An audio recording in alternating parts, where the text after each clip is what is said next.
Welcome back. Consumer अड्डा में बात हो रही है कोरोना महामारी दिमाग पर भारी, मेंटल हेल्थ पे बहुत असर पड़ रहा है इस बीमारी के दौरान। जो बीमार हैं उन पर तो है ही, और जो नहीं है वो सब देख सुनकर घबरा रहे हैं और परेशान हो रहे हैं। तो अब हम अपने अंतिम सेगमेंट में हैं। मैं क्विक और क्रिस्प आंसर चाहूंगा अपने सभी मेहमानों से। डॉक्टर संदीप, आपसे शुरुआत करते हैं। एक बात मुझे बताइए कि देखिए, हम एक सलाह देते हैं कि आप कम खबरें देखें, सोशल मीडिया से दूर रहें। क्या ऐसा कुछ हो सकता है कि नहीं, आप देख भी लें जितना जरूरी आप देखें, जानें, समझें, अवेयर रहें, लेकिन आप मेंटली स्ट्रांग ऐसे बने कि आप पर उन चीजों का इतना इंपैक्ट ना हो जाए कि आप हैरान परेशान हो जाएं और आप भी मुश्किल में पड़ जाए। Is it possible?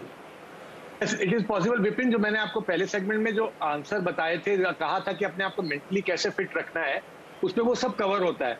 तो आप पहली बात, आप बहुत लिमिटेड अमाउंट में न्यूज को कंज्यूम करें रिलेटेड टू कोरोना, और किसी तरह की भी चीजें जो देखते हैं, जिस तरह से आप देखेंगे रेगुलरली, वही ब्रेन आपका कॉन्शियस सबकॉन्शियस लेवल पर सिग्नल देगा। तो आप पॉजिटिव चीजें देखें, पॉजिटिव न्यूज देखें, या वो चीजें जो आपको अंदर से एंथुसियाज्म बढ़ाती हैं, स्टोरीज हो गई, या अगेंस्ट ऑल ऑड्स कोई विक्ट्रीज हैं, इस तरह की चीजें देखें तो ब्रेन के अंदर पॉजिटिविटी आती है।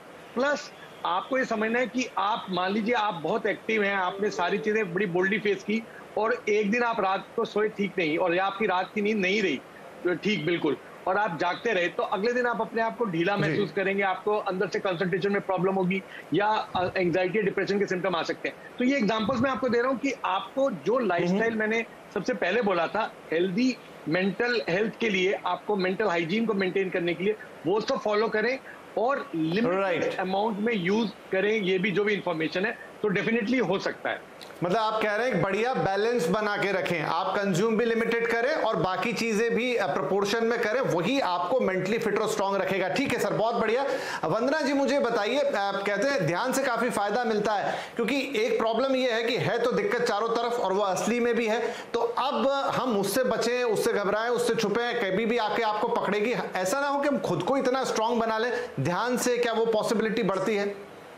बिल्कुल बढ़ती है। एक्चुअली ये बहुत ज़्यादा अच्छा क्वेश्चन आपने पूछा है कि ध्यान से क्या हमारी पॉसिबिलिटी बढ़ती है अपने आप को स्ट्रांग बढ़ाने की। एक्चुअली मेंटली नहीं, फिजिकल पॉसिबिलिटीज भी बहुत ज़्यादा बढ़ जाती हैं। और ध्यान, जैसे कि मैंने पहले भी कहा था, बहुत लोग घबरा जाते हैं कि ध्यान हमसे नहीं होगा, क्योंकि मेरे बहुत सारे स्टूडेंट्स हैं, वो आके सबसे पहले क्वेश्चन यही कहते हैं कि मैडम मेडिटेशन नहीं हो सकता हमसे। तो मेडिटेशन के लिए अपने आप को फोर्स ना करें, इट जस्ट फोकस, थोड़ा सा कॉन्सेंट्रेशन, आप सिर्फ अपने साथ बैठ जाएं। तो वो मेडिटेशन किसी भी तरह का हो सकता है, चाहे आप अपने ब्रेथ पे फोकस करें या कोई अच्छा म्यूजिक है जो कि नेचुरल म्यूजिक हो, नॉट धूमधाम टाइप का वो म्यूजिक, तो उस पर अगर आप फोकस करेंगे तो भी वो धीरे धीरे कंसंट्रेशन का लेवल बढ़ते बढ़ते, फोकस, कंसंट्रेशन एंड मेडिटेशन, तो वो स्टेजेस हैं, वो आप वहां तक पहुंच जाएंगे और आप अपने आप को वाकई काफी स्ट्रांग पाएंगे। राइट, बहुत बढ़िया। एट लास्ट शंकी, आप मुझे बताइए, जो प्रश्न मैंने टीज भी किया था ब्रेक से पहले, कि कुछ आर्टिकल्स मैंने पढ़े, कुछ खबरें मैंने पढ़ी कि इस समय जो लोग, आप जैसे लोग, मनोचिकित्सक, मनोवैज्ञानिक, खुद भी तनाव में आ गए, क्योंकि चारों तरफ इतना तनाव है, आपके पास सारे लोग पहुंच रहे हैं, अपना अपना, आखिर है तो आप भी इंसान, आप लोग कैसे हैंडल करते हैं?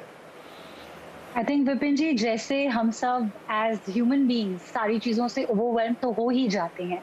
हमारे जितने पेशेंट्स हैं वो हर सेशंस में हमारे साथ सारी ट्रॉमेटिक, सारी ग्रीविंग वाली बातें करते हैं। तो कहीं ना कहीं जो सारी चीज़ें हम आपको और सब लोगों को प्रीच कर रहे हैं, हम उनको अपने से शुरू करते हैं और खुद से प्रैक्टिस करते हैं। बेसिक चीज़ें जो मैं खुद प्रैक्टिस करती हूँ, स्टार्टिंग में सबसे पहले सुबह उठ के मैं अपना एक मॉर्निंग रूटीन प्रैक्टिस करती हूँ, जिसमें मैं अपने आप को कुछ पॉजिटिव एफर्मेशंस देती हूँ, जिनसे कि मेरे दिन में एक पॉजिटिव स्टार्टिंग होती है। उसके बाद मैं 15 मिनट के लिए वो न्यूज देखती हूँ जो मुझे प्रोएक्टिव फील कराती है, बट पैरानॉइड फील नहीं कराती, जिससे कि मैं प्रिपेयर्ड हूँ इस महामारी को डील करने के लिए, बट अपने आप को ओवरवेल्म नहीं होने देती। उसके अलावा गार्डनिंग एक ऐसी चीज है जो मुझे बहुत ज्यादा कामनेस फील कराती है। एंड कहीं ना कहीं हम सब बिकॉज बाहर नहीं जा पाते, नेचर में नहीं जा पाते, तो प्लांट्स के साथ वो टाइम बिताने से हमारा जो नेचर वाला एलिमेंट है वो हमें एक बहुत अच्छा थेरेप्यूटिक चीज फील कराता है। और ऑल्सो अगर आप शाम को 10 मिनट सिर्फ कोई भी इंस्ट्रूमेंटल पियानो म्यूजिक प्ले करें या एज अ फैमिली साथ बैठ के प्रैक्टिस करें, वो सारी छोटी छोटी चीजें अगर हम एक अपनी दिनचर्या में डालें, बिल्कुल, तो जो आप ये कर रही हैं, आई होप कि इससे भी काफी सारे दर्शक कनेक्ट कर पा रहे होंगे। कम से कम मैं कनेक्ट कर पा रहा हूँ आपकी प्लांट वाली बात से, कि प्लांट्स के साथ आपको वाकई बहुत अच्छा लगता है। आप घर से बाहर नहीं जा पाते, पर वो नेचर का एक कनेक्शन आपको फील होता है। क्योंकि मेरा समय समाप्त हो गया, विषय बड़ा बृहद है, बहुत ब्रॉड है, लेकिन आई होप कि आज आप लोगों ने जितनी भी बातें की, इनमें से बहुत सारी बातें हमारे दर्शक जानते हैं, लेकिन एक्सपर्ट आके जब बताते हैं, जिस तरीके से बताते हैं और बड़ा सवाल की करने की कोशिश करते हैं, होता नहीं आज, तो उसका भी जवाब लेने की कोशिश की हमने। तो शुरू कीजिए, छोटा एफर्ट से स्टार्ट कीजिए, कोई घबराने वाली बात नहीं, बहुत छोटी और साधारण चीजें करनी है। कंसिस्टेंसी हल्की सी चाहिए, 15 मिनट आधा घंटा जो निकाल पाए, लेकिन अगर आप इतना कर गए तो यकीन मानिए कुछ भी चलता रहे बाहर, कोरोना कुछ भी करे, लेकिन आप स्ट्रांगली खड़े रहेंगे और जो होगा उसका मुकाबला करने के लिए तैयार रहेंगे। आप सभी मेहमानों का आज यहां पर आकर और इतनी महत्वपूर्ण और बढ़िया बातें बताने के लिए बहुत शुक्रिया। नमस्कार।